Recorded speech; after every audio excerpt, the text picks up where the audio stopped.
NCOC जे सरबराह असद उमर चयो आहे त सिंध अंदरि कोरोना जा केस वधी रहिया आहिनि। कोरोना जे हवाले सां वधीक फ़ैसिला करे छॾिया आहिनि, जिन जो ऐलान जुमे ते कंदासीं ऐं वधीक पाबंदियूं वधायूं वेंदियूं।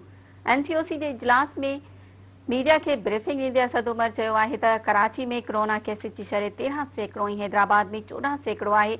इस्पताल वेंदड़ मरीज़नि जो तादाद 600 खां वधीक थी वियो। कुझु मरीज़नि खे ऑक्सीजन लॻाइणो पवे थो। असद उमर चयो त ऑक्सीजन ते मरीज़नि जो तादाद 4500 खां वधी वियो।